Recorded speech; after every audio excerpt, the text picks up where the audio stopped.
In today's video, I'm going to teach you how to undo in Lucidchart. Whether you're new to Lucidchart or just need a quick refresher, I'll walk you through a simple example so you can confidently reverse changes without stress. First, open your preferred web browser and head to lucidchart.com.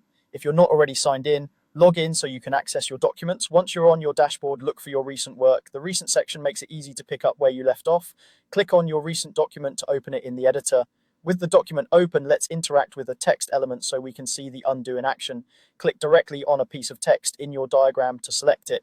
You'll know it's selected when you see a bounding box around it, usually with small handles on the edges. If you accidentally select the wrong thing, just click once on a blank area of the canvas to clear the selection, then try again.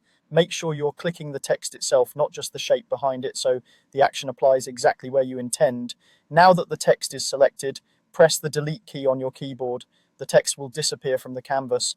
Don't worry, we're doing this on purpose so we can undo it right away. This is a great way to practice without risking your work. If you want to undo that deletion, use the keyboard shortcut. Press Ctrl plus Z on your keyboard. On a Mac, that's Command plus Z. As soon as you do, the text you deleted will reappear exactly where it was. Undo is immediate and it's designed to reverse the most recent action you took. If you realize you've made several changes you don't want, you can keep pressing Ctrl plus Z to step back through multiple actions, one at a time in reverse order. A couple of quick tips as you use undo. If it seems like nothing changed, check what your last action actually was.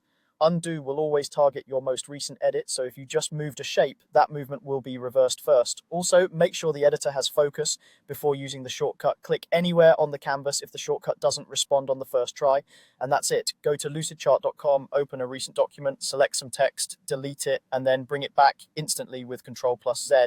With this shortcut in your toolkit, you can experiment freely, knowing you can always step back.